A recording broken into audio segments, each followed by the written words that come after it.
Apex strength principle number 4 is intention versus action. Now, Molly, when I say intention versus action, what do you think about? What does that mean to you? I would say intention is the thought and the reasoning behind what you're doing, and action is the outcome of that thought and that reasoning. Well said.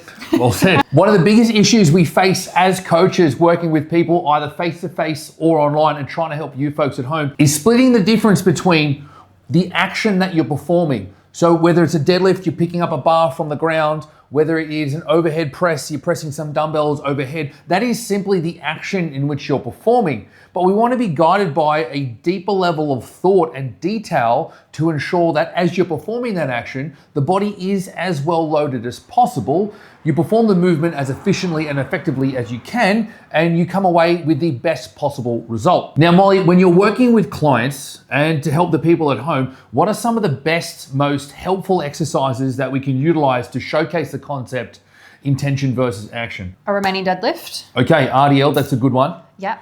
And a leg raise. A hanging leg raise? Hanging leg raise. Hanging leg raise, okay. Now, out of those two, which do you think is a better example to help the people at home today? Let's do a hanging leg raise. Hanging leg raise it is. As Molly rightly said, intention is a reflection of the thoughts that are guiding the actions in which you're performing. And simply thinking about the action itself and having the action be your intention isn't good enough beyond the newbie early stage of training, because your body doesn't know or doesn't give a shit about what it is you're trying to target in a particular exercise.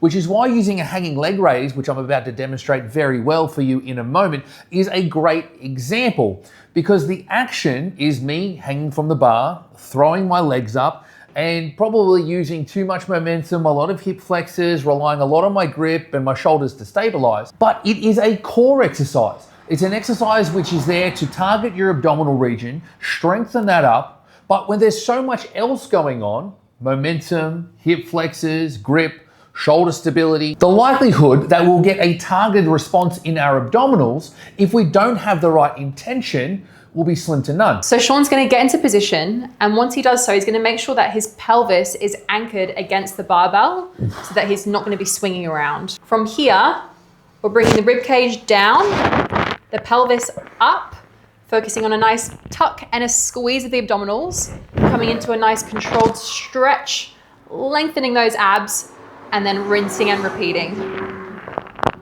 Very nice. Oh, how many of these do I have to do? As many as you can. Oh, I knew that was going to be your answer.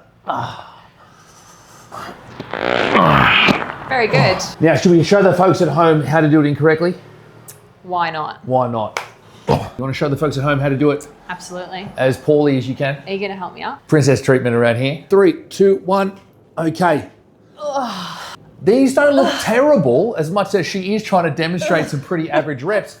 But what they actually represent is some pretty consistent repetitions to what you see in the gym, some in which you've probably performed yourself. There is limited control, really struggling to stabilize through the shoulders, way too much hip flexors, way too much momentum. That'll do you, babe. Oh, gosh. And although her abdominals are doing something, the return on investment of the results, the adaptation that you get, will be piss fucking poor. So to sum up the difference between intention and action, Molly, what are some key takeaways that the people at home can really think about to ensure that they're not wasting their time performing any exercise in the gym, not just a hanging leg raise? Being slow, detailed, and critical when it comes to the movements that you're performing, the reasons why you're performing them, and not just going through the motions. That's probably the biggest takeaway there, going through the motions, trying to avoid going through the motions, because you've started at a point in which you can throw shit against the wall and everything's gonna stick, right? You don't have to be very sophisticated with your programming, with your technique, or with your standards of anything when you first start training, and you'll get a pretty decent result. You're a sponge of adaptation, but that's not good enough in the long term. We need to be appropriately critical, not complicated, but detailed, as Molly said, around what you're doing, how you're doing it, what you're thinking about, to ensure that you're loading the body the best way possible, not just making shit easy in the moment, hanging from a bar, throwing a few reps out and thinking, oh great, now I have stronger abs. Sorry to break it to you, but you fucking won't. Now, if you like today's video, make sure to like, subscribe, and leave a comment below and let us know what topics, what exercises you'd like to dive into next. And make sure you hit the link below in the caption to the Ultimate Squat Guide. It's my 28-page digital guide that'll teach you everything you need to know to master the squat and get you strong as fuck.